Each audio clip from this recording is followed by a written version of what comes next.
ጌታ እናመሰግናለን። መጽሐፍ ቅዱስ የያዛችሁ ሐዋርያት ሥራ ምዕራፍ 4 ላይ አውጥተን እናነባለን። ሐዋርያት ሥራ ምዕራፍ 4 ከ32 ጀምሮ አነባዋለሁ።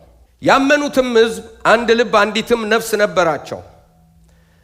ገንዘባቸውን ሁሉ በአንድነት ነበር እንጂ ካለው አንድ ነገርስ እንኳ የራሱ እንደሆነ ማንም አልተናገረም።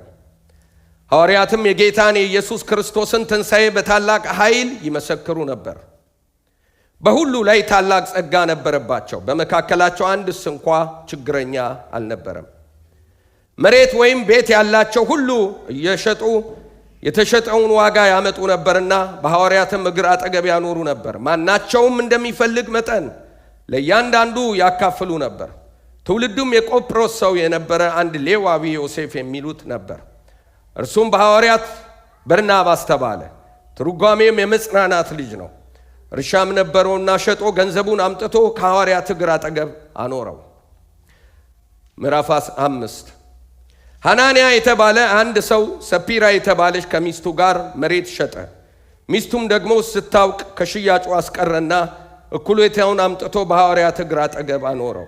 ጴጥሮስ ሐናንያ ሆይ መንፈስ ቅዱስን ታታልል ዘንድ ከመሬት ሽያጭ ታስቀር ዘንድ ሰይጣን በልብህ ስለምን ዋለ?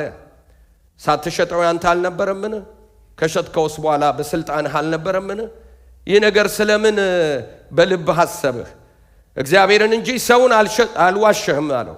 ሐናንያም ይህን ቃል ሰምቶ ወደቀ፣ ሞተም። በሰሙት ሁሉ ላይ ታላቅ ፍርሃት ሆነ። ጎበዞችም ተነስተው ከፊት ከፈኑት፣ አውጥተውም ቀበሩት። ከ3 ሰዓት ያህል በኋላ ሚስቱ የሆነው ሳታውቅ ገባች። ጴጥሮስ መልሶ እስቲ ንገሪኝ፣ መሬታችሁ ይህን ለሚያህል ሸጣችሁትን አላት። እርሷም አዎን ይህን ለሚያህል ነው አለችው። ጴጥሮስም የጌታን መንፈስ ትፈታተኑ ዘንድ ስለምን ተስማማችሁ?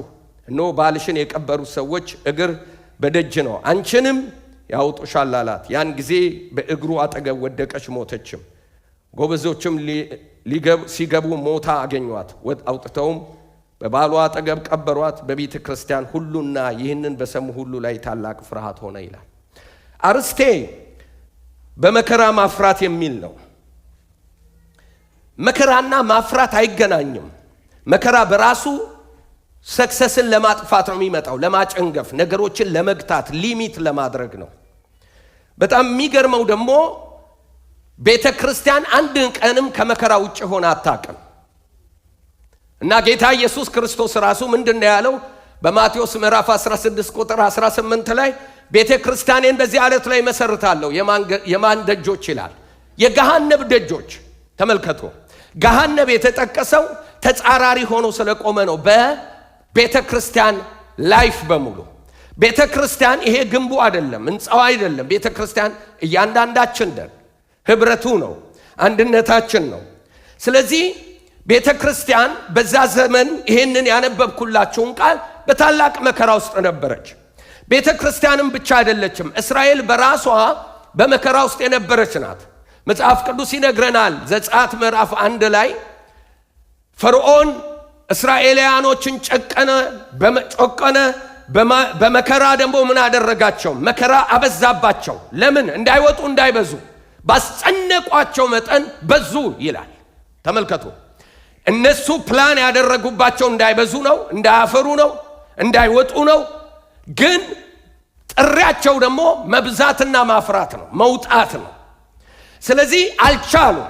ለዚህ ነው ዘጸአት ምዕራፍ 3 ላይ ራሱ የሙሴ ጥሪ አንድ ቁጥቋጦ ሲቃጠል ግን አይነድም፣ የእስራኤልን ታሪክ የሚያሳይ ነው።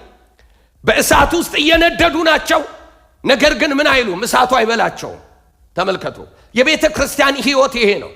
በቤተ ክርስቲያን በመጽሐፍ ቅዱስ ላይ ስለ ቤተ ክርስቲያን ስንመለከትም በቤተ ክርስቲያንም ታሪክም በሚገርማችሁ ሁኔታ ቤተ ክርስቲያን እንደ ቤተ ክርስቲያን የተሰደደች፣ እንደ ቤተ ክርስቲያን የተጠላች፣ እንደ ቤተ ክርስቲያን የተከበረች፣ እንደ ቤተ ክርስቲያን በመንግስት ደረጃ፣ በመዋቅር፣ በግለሰብ ደረጃ ወገኖቼ ለመጥፋት የተዛተባት ማንም ተቋም ምን አይነትም ተቋም የለችም። ግን ይሄው እስካሁን ድረስ ሰስቴን አድርጋ እየጎመራች፣ እያፈራች፣ እየበዛች በመከራ ሁሉ ሻይን አድርጋለች።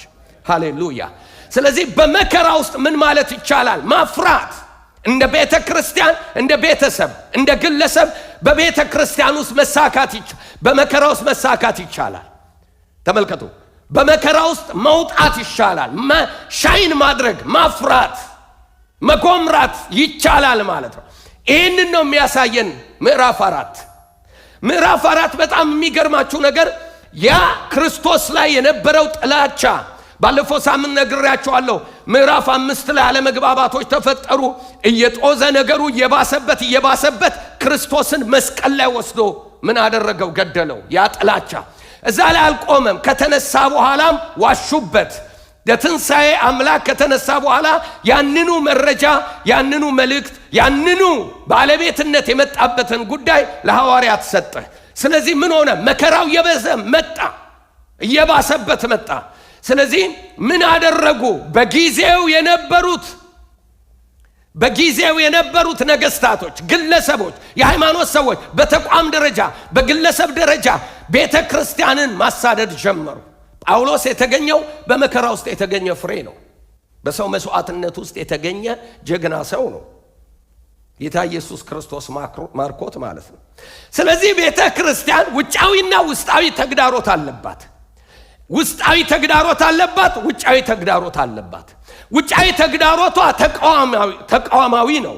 በተቋም ደረጃ ለማጥፋት፣ በመንግስት ደረጃ ወገኖች፣ በሃይማኖት ደረጃ፣ በሌሎች ተጻራሪ ከሰይጣን ጋር ሰይጣን ኮንስትራክት እያደረገ ሞቢላይዝ እያደረገ ቤተክርስቲያንን ያሳድዳል። ፍሬ እንዳታፈራ መከራ ያበዛባታል። ግን በመከራ ላይ ደግሞ ማፍራት፣ መሳካት፣ መብዛት የሷ ባህሪ ሆነ። ለምን? ቤተክርስቲያኔን መሰርታለሁ፣ የገሃነም ደጆች አይቋቋማት።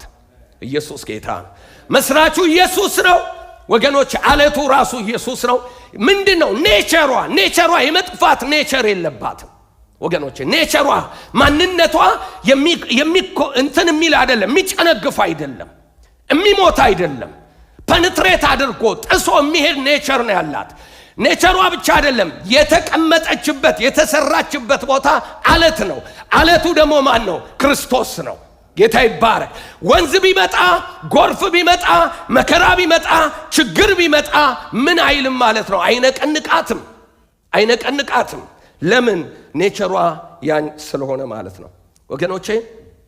ስለዚህ ኢየሱስ ክርስቶስ ኃላፊነትን ከሰጣት በመንፈስ ቅዱስ ከተመሰረተች ጀምሮ ቤተ ክርስቲያን፣ ቤተሰብ፣ ግለሰቦች በብዙ ችግርና መከራ ውስጥ ነን ያለ ነው። በመከራ ማፍራትን ወገኖቼ ከመጽሐፍ ቅዱስ ብቻ መንገር አልችልም፣ ከታሪክ መጥቀስም አልችልም። እያንዳንዳችን መተን እዚህ ቦታ ላይ ምስክር ብንሰጥ ትላንትናችን መከራችን የሚነግር ፍራታችን ነው። ዛሬ እዚህ የደረስንበት ምክንያት ወገኖቼ መከራ ስላሌለ፣ ሰዎች ስለተባበሩን፣ ነገሩ አልጋ በአልጋ ስለሆነ አይደለም። በመከራ ውስጥ ግን የማፍራት ኔቸር ውስጣችን ስላለ ነው። ሕይወት አለ፣ የደረቀ የሚመስል ነገር ግን ጊዜን ጠብቆ የሚመጣ ሕይወት አለ። ለምን እንደሆነ ታውቃላችሁ? አሁን ሲዝኑ ዛፎች የሚረግፉበት ሲዝን ነው። ቅጠሎቹ ቀይ ይሆናሉ። ከዛ በኋላ ምን ያደርጋሉ? ይረግፋሉ። ስለዚህ በረገፉ ሰዓት ላይ ብትመጡ መልሰው የሚበቅሉ አይመስሉም። ሰመር ላይ ስትመጡ ግን የህይወት ውስጣቸው ያለው ብቃት ኔቸራቸው ሲዝንን ጠብቆ ደግሞ ምን ያደርጋል? እንደገና ህይወትን ይሰጣል። የቤተ ክርስቲያን የግላችን ህይወት ይሄ ነው። ኔቸራችን የተወለድንበት ማንነት ምድራዊ አይደለም። ብቃት ያለው ከመከራ በላይ ከችግር በላይ ወገኖቼ፣ ከነገሮች ከተግዳሮት በላይ ከህመሞች፣ ከበሽታዎች፣ ከሰዎች ትብብር፣ ከኮንስትራክት ከተደረጉ ማንኛውም ነገሮች በላይ የሚፈጥር የሚወጣ ጎልቶ የሚወጣ ፐርሰናሊቲ ስለያዘን ዛሬ የሆነውን ሆነናል። እግዚአብሔር ቤተሰቦች፣ በጊዜው የነበሩት ቤተ ክርስቲያን አንዳንድ ጽሑፎች በዓላትን ተገና አድርገው በዓላትን ምክንያት አድርገው የሚመጡ ከ500,000 እስከ 1 ሚሊዮን ድረስ ይደርሳሉ ይባላል። ምዕራፍ 2 ሐዋርያ ሥራ ምዕራፍ 2 ላይ ከዓለም ዙሪያ ሁሉ ተሰብስበው በዓል ለማክበር መጥተዋል። ስለዚህ ኤርሊ ቸርች እዚህ ሰዓት ላይ 15,000 እስከ 20,000 ይገመታል ያሉት ማለት ነው። ተሰደው መተው ማነው ለበዓል መተው ጌታን ተቀብለው በአንድ ጊዜ 3000 5000 እያሉ እየተጨመሩ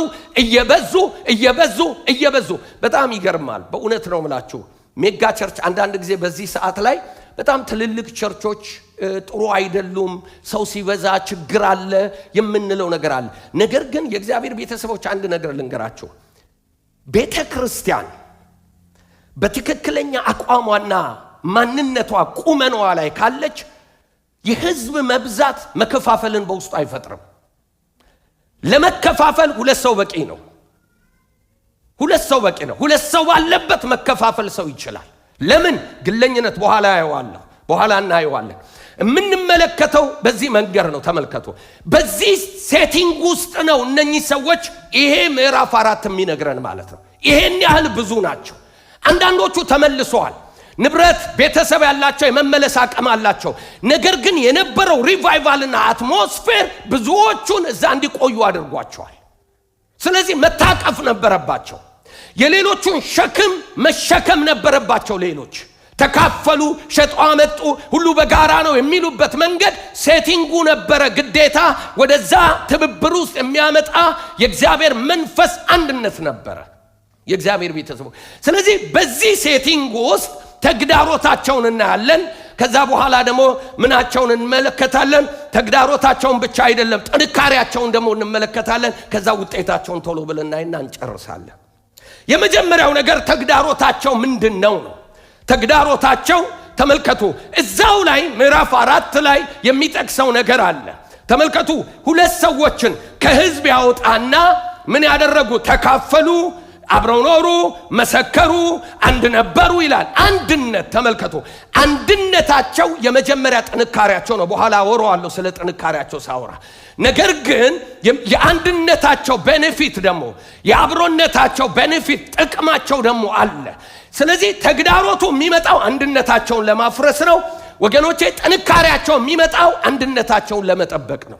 ስለዚህ አንድነታቸው የትኛውም ያህል ቁጥር ይኖራቸው ህብረታቸው አንድነታቸው የማይነካ ነው። ተግዳሮታቸውም ከለዛ ነው የሚመጣው። ጥንካሬያቸውም ያንን ቢልድ ለማድረግ ነው የሚመጣው። ስለዚህ እዚህ ቦታ ላይ የሚገርማችሁ ነገር ሁለት ሰዎችን የሚታወቁ ሰዎችን ሰሌክት አድርጎ ያውጣል። የመጀመሪያው ሰው በርናባስ ይላል። ዮሴፍ የሚባል ሌዋዊ ቆጵሮስ የተወለደ መጣ ይልና ስለዚህ ሰውዬ በጎነት ይናገራል። ይሄ ሰው ምን አደረገ ይላል። ዩዥዋሊ አንዳንድ ጊዜ የሚገርማችሁ ነገር ሌዋውያን ርስታቸው እግዚአብሔር ነው፣ አገልጋዮች ስለሆኑ። ይሄ ሰው ግን ከውርስ ያገኘውን ምን ይሁን ግልጽ የሆነ ነገር የለም። ንብረት ነበረው ይላል። መሬቱን ሸጠና ሙሉ ለሙሉ በፍቃደኝነት ወደ ቤተ ክርስቲያን አመጣ፣ ለእግዚአብሔር ክብር እንዲውል። በጣም የሚገርመኝ በጣም ምን አይነት ጨዋ እግዚአብሔር እንዴት በቤተ ክርስቲያን ኤርሊ ቸርች ላይ እንዴት እንደባረከው መጽናናት ይላል። ስሙ ዮሴፍ ነበረ።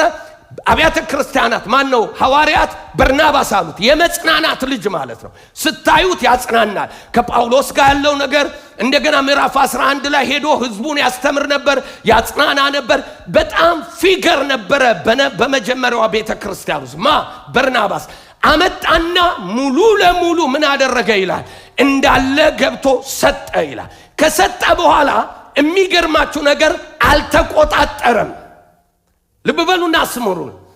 አልተቆጣጠረም። ምን ላይ ነው የሚውሉት ብሎ ለሐዋርያት አምጥቶ በጊዜው ለነበሩት ሊደር ካስረከበ በኋላ ለእግዚአብሔር እንደሰጠ ስለሚገባው ምን አደረገ?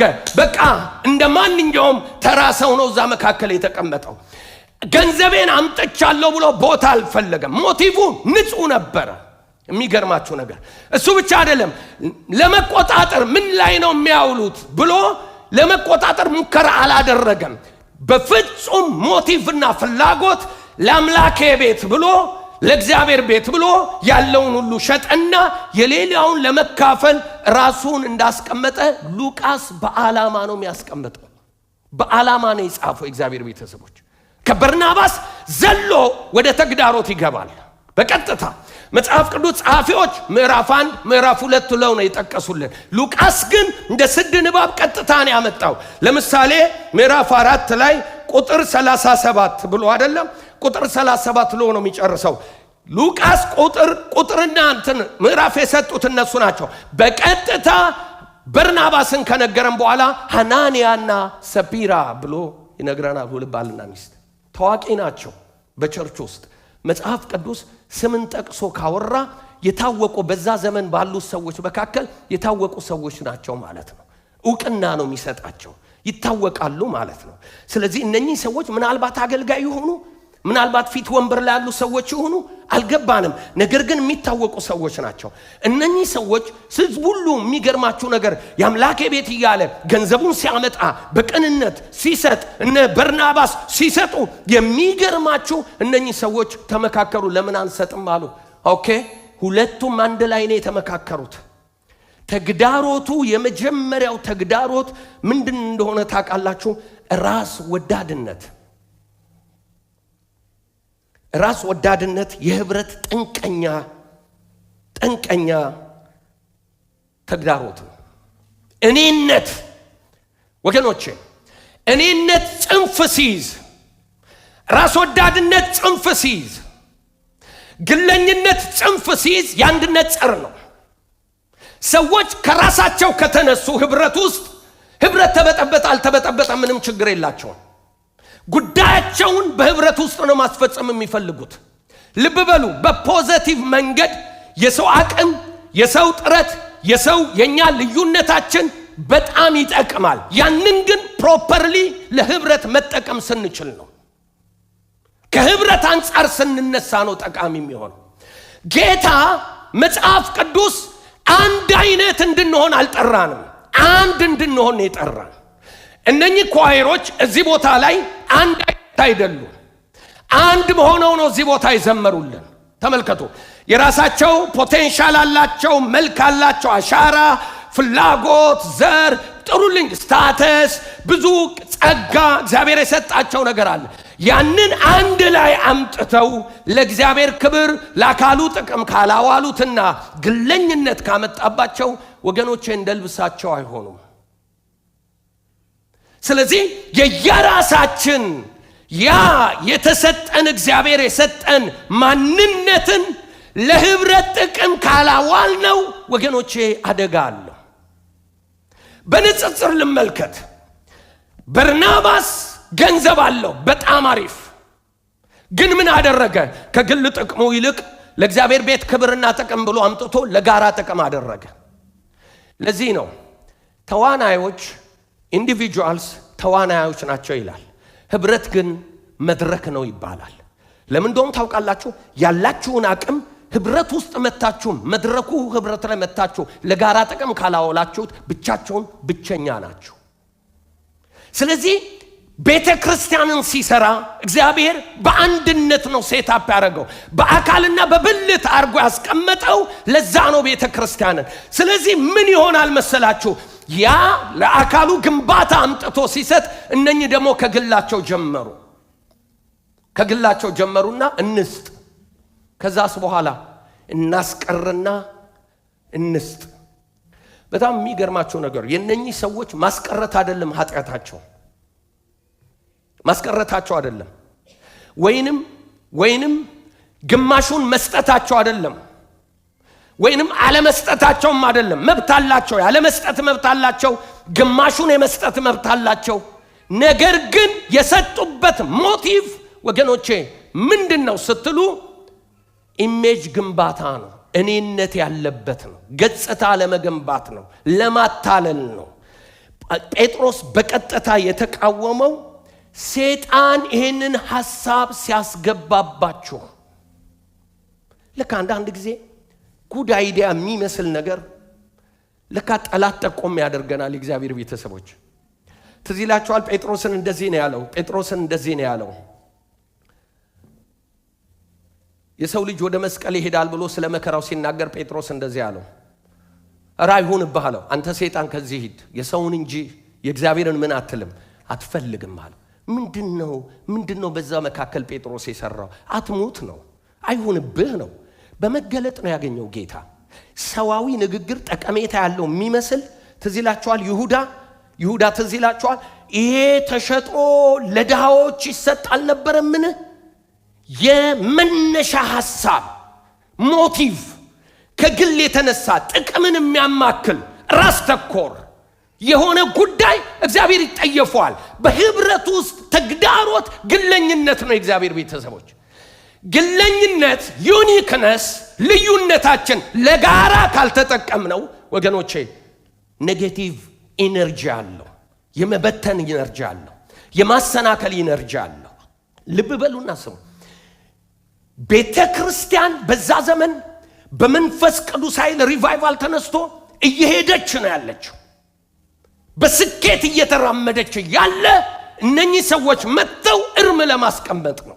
ልክ ትዝ ይላችኋል አይደል? እነኚህ ሰዎች ሳነብ አካን ነው ትዝ የሚለኝ።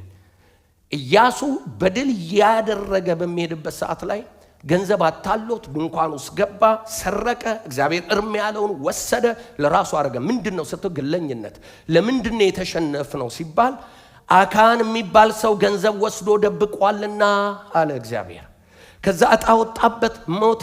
ቤተሰቡን አምጥተው በድንጋይ ወግረው ገደሉት። ከዛ በኋላ እንደገና የእግዚአብሔር አብሮነትና ድል ተመለሰ። ግለኝነት የጌታን መንፈስ ይከለክላል። ግለኝነት የአብሮነት መፍሰስን ይገድባል። ግለኝነት ወገኖቼ ማህበረሰብን ያስጨንቃል። ይሄ ነው የሆነው።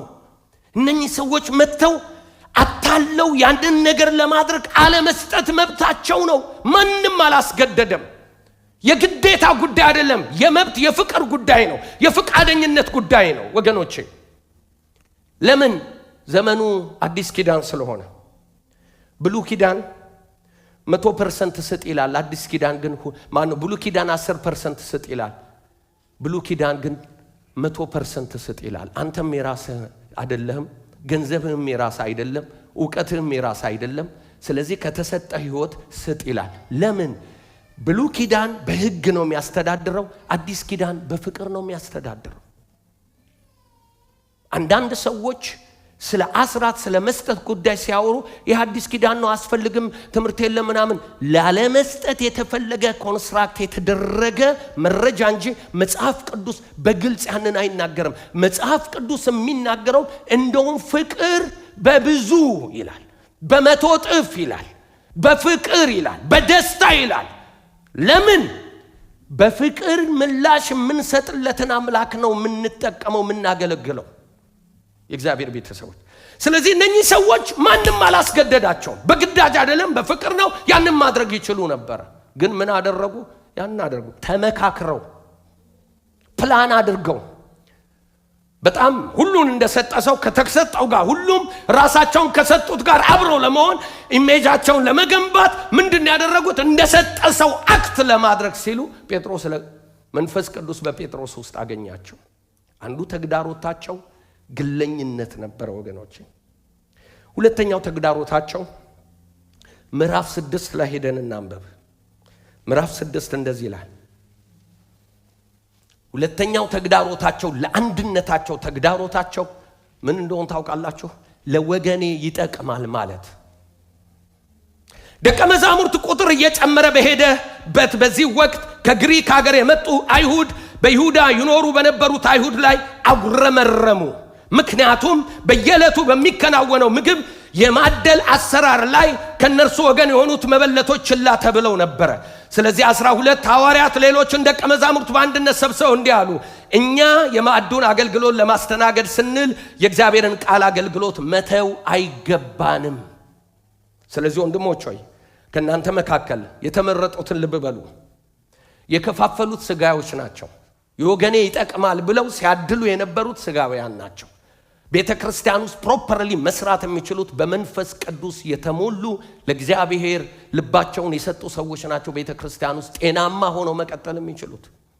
ተመልከቱ፣ ከእናንተ መካከል በመንፈስ ቅዱስና በጥበብ የተሞሉ መንፈስ ቅዱስ ተሞልተው እንደገና መንፈስ ቅዱስ ጥበብ የሰጣቸው ለመሆናቸው የተመሰከረላቸው 7 ሰዎችን ምረጡ።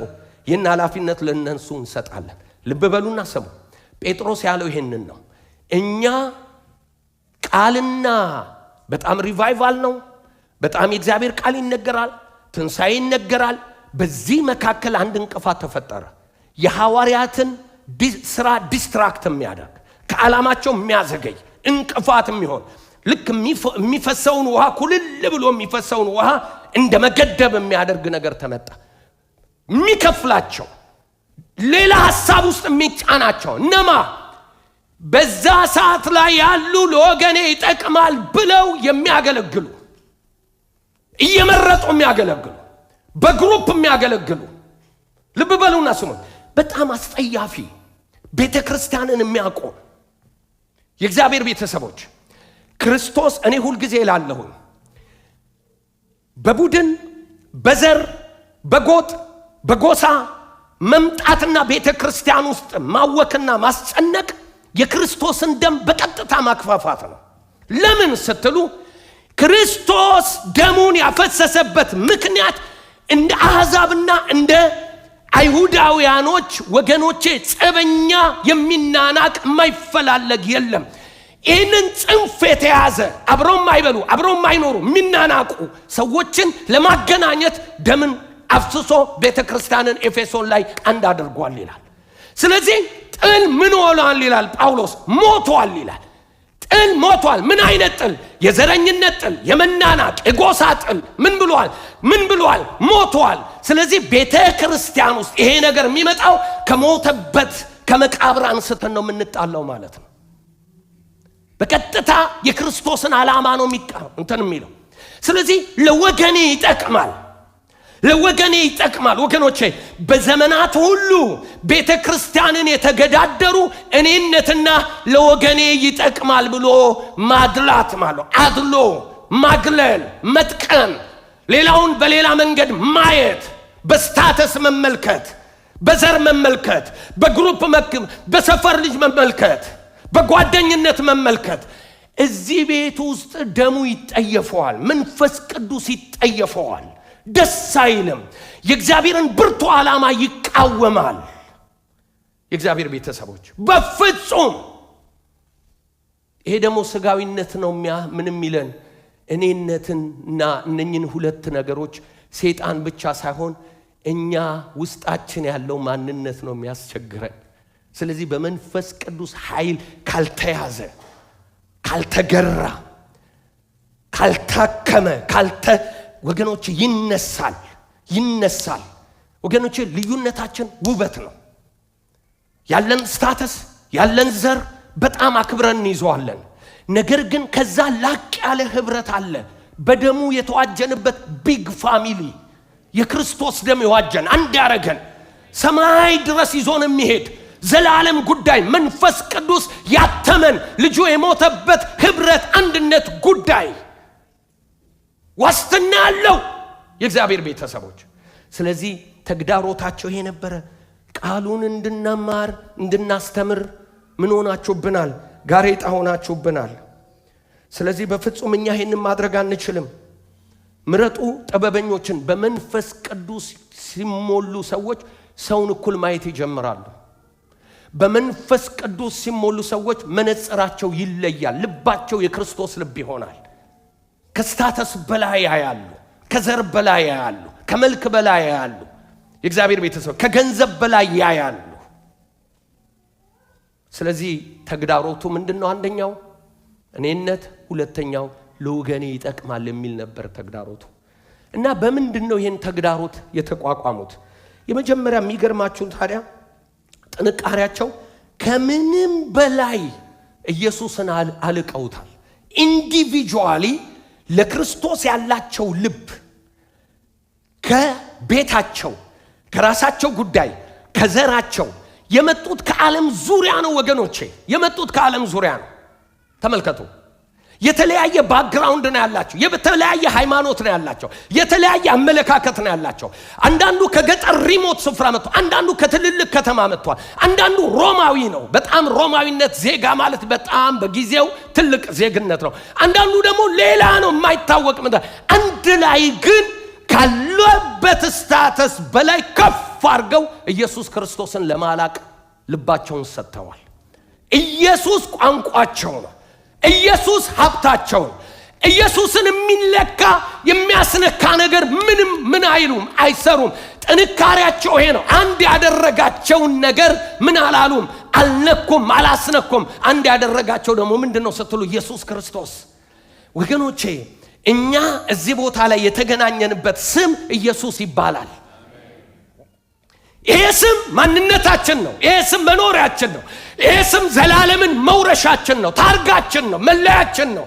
ለዚህ ስም ኢንዲቪጁዋሊ ይሄንን ስም ላለማስነካት ስንጥር የእግዚአብሔር ቤተሰቦች ሌላው ነገር ይቀልብናል። በክርስቶስ ሀብታችንን ስንመዝን፣ ዘራችንን ስንመዝን፣ በክርስቶስ መነጽር ስታተሳችንን ስናይ፣ ማንነታችን የግል ጥቅማችንን ስንመለከት በሕያው እግዚአብሔር ፊት ነው የምላችሁ ዜሮ ይሆንብናል። ለምን ስትሉ ክርስቶስ የላቀ ነው። የነኚህ ሰዎች ጥንካሬ ወሬያቸው ኢየሱስ ነው፣ ስብከታቸው ኢየሱስ ነው፣ ዝማሪያቸው ኢየሱስ ነው፣ የሚኖሩት ኢየሱስ ነው፣ የሚሞቱለት ለኢየሱስ ነው፣ የሚኖሩለት ለኢየሱስ ነው። ከነሱ ዘመን ይልቅ ጌታ በደጅ ነው ያለው። በእውነት ነው የምላችሁ። መቼ እንደምንሄድ መቼ እንደሚመጣ አናውቅ። ይልቁኑ በእግዚአብሔር ፊት በክብር መቆም እንድንችል ይህን ስም ማጉላት አለብን። ይህን ስም ከልብ አለማስነካት አለብን። ህብረታችን የማይነካው የክርስቶስ ስም ሳይነካ ሲቀር ነው። ሁሉም ከክርስቶስ አንጻር ስናየው የእግዚአብሔር ቤተሰቦች ህብረታችንን ማዳን እንችላለን። አንድነታችን የተጠበቀ ይሆናል። ሁለተኛ ደግሞ እርስ በርሳቸው ያላቸው ቫልዩ ነው። አንደኛው ቨርቲካል ነው፣ ሁለተኛው ሆሪዞንታል ነው። የታዘዝነው ትእዛዝ ጌታ አምላክህን በፍጹም ልብህ ውደድ፣ ባልንጀራህን እንደ ራስህ አድርገህ ውደድ። ይሄን ያሟላ ሰው ለጸብ አይነሳም። አጠገባችን ላለው ሰው ቫልዩ የምንሰጥ ከሆነ በስነ ስርዓት እናየዋለን፣ በስነ ስርዓት እናናግረዋለን፣ እንወደዋለን፣ እናከብረዋለን፣ እውቅና እንሰጠዋለን። እሱ ውስጥ የሚመች ነገር እንዳለ እናውቃለን። ከተከለከለው ከሌለው ይልቅ ያለውን ማየት እንጀምራለን። ለምን? ግለሰቦችን ቫልዩ ስናደርግ ምንም ይልበሱ ምንም፣ ማንም ይሁኑ ምንም፣ የትም ይሁኑ የትም፣ ቤተ ክርስቲያን ውስጥ ወንድሞቻችንን የምናይበት ቫልዩ፣ የምንለካበት ቫልዩ ሲስተማ ሲቀየር ወገኖቼ ለአንድነት ልባችን ሁልጊዜ አቬለብል ይሆናል። ስለዚህ ቤተ ክርስቲያን አንድነትን የሚጠብቅ ምንድነው ስትሉ ክርስቶስን ማዜም፣ ማስቀደም፣ ክርስቶስን ማየት፣ በሱ ሁሉንም መፈተሽ፣ በሱ ሁሉንም ማየት፣ ከሱ አንጻር ማየት። ሁለተኛው እርስ በርሳችን ቫልዩ መደራረግ። ክርስቶስን ቫልዩ ማድረግ፣ እርስ በርሳችን ቫልዩ ማድረግ ማለት ነው። ስለዚህ ወገኖቼ ከዛ ይሄንን አድርገው ጥንካሬያቸው ነበር፣ አንድነታቸውን ጠበቁ። አንድ አይነት አይደሉም፣ አንድ ናቸው ግን በነፍስም በሐሳብም። ለምን? ቫልዩ ያደረጉት አንድ አይነት ስለሆነ። ቅኝታቸው አንድ ነው፣ ንዝረታቸው አንድ ነው። ከግል አልተነሱም። ከግል የተነሳ ራስ ወዳድነት ሲመጣ ቴኬር አደረጉ። ቴክኦቨር ሲያደርጉት ምዕራፍ 6 ላይ እንመለከታለን። ጌታ ጣልቃ ሲገባ ደግሞ ምዕራፍ 5 ላይ እንገባል። ህብረትን አንድነትን የሚያጨነግፍ ሲመጣ ሁለት ነገር ነው የሚደረገው። አንደኛው ራሱ እግዚአብሔር ጣልቃ ገብቶ ኪክ አውት ያደርጋል። ሁለተኛው ደግሞ ምኖች እርስ በርሳችን ያለን ወይንም አስተዳደር ወይንም ፓስተሮች በጊዜው እግዚአብሔር ያስቀመጣቸው ሰዎች ያንን ቴክኦቨር ያደርጋል። በዚህ በመንፈስ ቅዱስ በተሞሉ ሰዎች ማለት ነው። መድኃኒቱ የት ነው? እዚሁ ነው ያለው። ክብር ለኢየሱስ ይሁን። ውጤቱን ተናግሬ ልጨርስ። የመጀመሪያው የአንድነታቸው ቤኔፊት ከምን እንደሆነ አንድ ስለሆኑ ነው ወገኖቼ፣ ሌላ ነገር አይደለም። የመጀመሪያው ቁጥር 32 ላይ ንብረታቸውን በአንድነት ያመጡ ነበር፣ ይከፋፈሉ ነበር። አንድ ስንሆን ሼሪንግ አለ፣ ሌላውን ማሰብ። እነሱ ቅድም እንደተነገርኳችሁ ሴቲንጉ በዛ ዘመን የመጡ ሰዎችና ምንም ነገር የሌላቸው ስለሆኑ ግዴታ አስገድዷቸዋል። ዛሬ ንብረታችሁን ቤታችሁን ሽጡና ኑ አልላችሁም። ሽጡም ብላችሁም አትሽጡም። እውነቱን ለመነጋገር ያም እግዚአብሔር ማዘም። ይሄንን ግን ምንድነው እግዚአብሔር የሚለው? ሌላውን ማካፈል፣ ለሌላው መኖር፣ ለሌላው መስጠት፣ ለቤተ ክርስቲያን ሼር ማድረግ፣ ፍላጎታችንን መስጠት። ይሄ ነው ሁለተኛው። ትንሣኤውን በታላቅ ኃይል ይመሰክሩ ነበር። ወሬያቸው፣ ምስክርነታቸው ትንሣኤ ነው። የተነሳ ጌታ አለ፣ የተነሳ ጌታ አለ፣ ያድናችኋል፣ ይወዳችኋል፣ ኢየሱስ ነው ዜማቸው፣ ስብከታቸው ኢየሱስ ነው። ተነስቷል። በምን ይላል? በታላቅ ኃይል። የትንሣኤ ስብከት ባለበት ኃይል አለ። ወንጌል ባለበት ኃይል አለ። ወገኖቼ የእግዚአብሔር ቃል ሲናገር ምስክርነትን የሚሰጡ እንደ ከዋክብት ይደምቃሉ ይላል። ኃይል መቀበል፣ ክብር በላችሁ ላይ እንዲመጣ ትፈልጋላችሁ? ውጡና መስክሩ። ትንሣኤውን አውሩ። ታሪካችሁን ሳይሆን ታሪኩን አውሩ። በእውነት ነው ማለት ኢነርጂቲክ፣ ሁሌ ደስተኛ፣ ሁሌ ሰላማ፣ ሁሌ ረፍት የተሞላበት ኑሮ ነው የምትኖሩ። ቻሌንጅ ያለው ኃይል አለ አብሯችሁ። እስከ ዓለም ፍጻሜ ከእናንተ ጋር ነኝ ያለው ለሚመሰክሩ ለሚሄዱ ሐዋርያት ነው። ሶስተኛ በሁሉም ላይ ታላቅ ጸጋ ነበረባቸው። ጸጋ የሚለው ሞገስ ነው። የእግዚአብሔር ሞገስ፣ ተቀባይነት፣ ማስፈራት። ፍሩኝ እያሉ አይጮሁም። የእግዚአብሔር አብሮነት በላያቸው ላይ ስላለ ሞገስ ነበራቸው፣ ተቀባይነት ነበረባቸው። የሚገርማችሁ የእግዚአብሔር አብሮነት ተሰሚነት ነበራቸው። ሲመሰክሩ ብዙ ሰው ነው የሚድነው። ኃይል አብሯቸው ነበር። ሙታን ይነሳሉ፣ በጥላቸው ይፈወሳል። የእግዚአብሔር ጸጋ በላያቸው ላይ ነበረ። ለምን? አንድነታቸውን አስጠብቀው ስለነበረ። አንድነት ወገኖቼ እግዚአብሔር እንዲሰራ አክሰስ መስጠት ነው። በየቲሙ እንደ ቤተ ክርስቲያን፣ እንደ ቤተሰብ፣ እንደ ግሩፕ ወገኖቼ አንድነት እግዚአብሔር እንዲሰራ ምን መስጠት ነው? አክሰስ መስጠት ነው። ከዛስ የመጨረሻው በመካከላቸው ችግረኞች አልነበሩም። ችግረኞች አልነበሩም ማለት ሀብታሞች ናቸው ማለት አይደለም። ችግረኞች አልነበሩም ማለት ኑሮዬ ይበቃኛል የሚል ሳቲስፋክሽን በሁሉም ላይ ነበር። የሚያዝን የሚያለቅስ የለም። በእግዚአብሔር ላይ የሚያዝን የለም፣ በቅዱሳን ላይ የሚያዝን የለም። ሁሉ ያካፍላል፣ ሁሉ ይሰጣል፣ ያደርጋል። ለእግዚአብሔር አይሰስትም፣ ወደ እግዚአብሔር ቤት ያመጣል፣ ያካፍላል። በጣም የእግዚአብሔር ቤተሰቦች እኔ በትንሽ ዘመን አገልግሎቴ በጣም ቤተ ክርስቲያን ውስጥ ለመስጠት በጣም አክቲቮች ልብ ያላቸው ናቸው። ሁሌ እንደምለው እግዚአብሔር ልብን ነው የሚጠይቀው። ሁለተኛ ልብ ያላቸው ሰዎች ገንዘባቸው ከፍ ባለ ቁጥር መስጠት አይከብዳቸውም። ተመልከቱ። ሌሎቹ ሰጪዎች ደግሞ ምን አይነት ሰጪዎች እንደሆነ ታውቃላችሁ? ትንንሽ ያላቸው። ተመልከቱ፣ ታማኞች ናቸው እነሱ። ገንዘብ ሲበዛ የገንዘባቸውን ብዛት ለማካፈል ሲያስቡት ብዙ ይሆንባቸዋል። እንዴ ይህን ሁሉ ሰጣለሁ ይላሉ። በፊት እኮ ታማኞች ናቸው። ታማኝነታቸው እግዚአብሔር ብለስ ዳርጓቸዋል። ግን ብዙ ሲሰጥ የቀራቸውን የሚሰጡትን ያያሉ። ሰጪ ኮንክ የምትሰጠውን ካየህ አትሰጥም መቼም። የቀረህን ነው ማየት ያለብህ። የቀረህ ደግሞ እግዚአብሔር ነው። የቀረህ ደግሞ ሌላ ነው። ሰው 10% ከ100% ላይ ተጠይቆ መስጠት ካቃተው 90% በስሩ ከሰሰተ በ90% መኖር አይችልም። የኑሮው ችግር ያለው ገንዘቡ ላይ ሳይሆን አይምሮው ላይ ነው ማለት ነው። እግዚአብሔር ይባርክ። ቅድም ስለተናገርክ አንተ በድፍረት ብትናገር እኔ እንደ ፓስተር መሰክርልሃለሁ። እግዚአብሔር ይባርክህ አንተና ቤተሰብህን። ለምን? በታማኝነት በእውነት እግዚአብሔር አምላክ ጥቂቶች የቤተ ክርስቲያናችንን ሸክም ተሸክመው የሚሄዱ ጥቂቶች አሉ። እግዚአብሔር አምላክ ዘመናቸውን ይባርክ። ይህንን እንደ መጋቢ ነው ምለው። የእግዚአብሔር ቤተሰቦች በመካከላቸው ችግረኛ አልነበረም።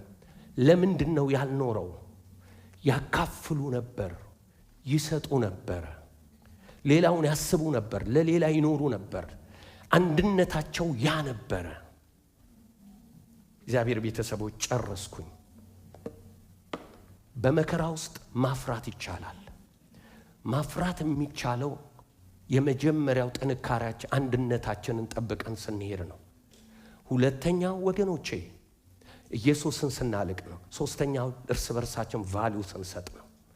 ተግዳሮት አለ፣ አዎ አለ። ግን ጌታና አስተዳደር ቴኬር ያደርገዋል። ጌታና ማህበረሰቡ ቴኬር ያደርጉታል። ኢየሱስ ጌታ ነው። አንድነታችንን ጠብቀን ስንሄድ ማካፈል ይሆንልናል። ኃይል በእኛ መካከል ይፈጠራል። ወገኖቼ በእውነት ነው የምላችሁ፣ ስሙ ይልቃል። እግዚአብሔር ታላቅ ጸጋ በላያችን ላይ ያደርጋል። አሜን አሜን ነው የእግዚአብሔር ቤተሰቦች። አሜን። አንድነታችንን እንጠብቅ። አሜን ነው የእግዚአብሔር ቤተሰቦች። እንደዚህ አይነት ስብከት ስሰብክ በእውነት ነው የምላችሁ በጣም ጌታዬን ደስ እሰኛለሁ። ለምን እንደሆነ ታውቃላችሁ? ስለምወዳችሁ እግዚአብሔር ስለሚናገራችሁ። ጌታ ይባረክ። እንጸልያለን።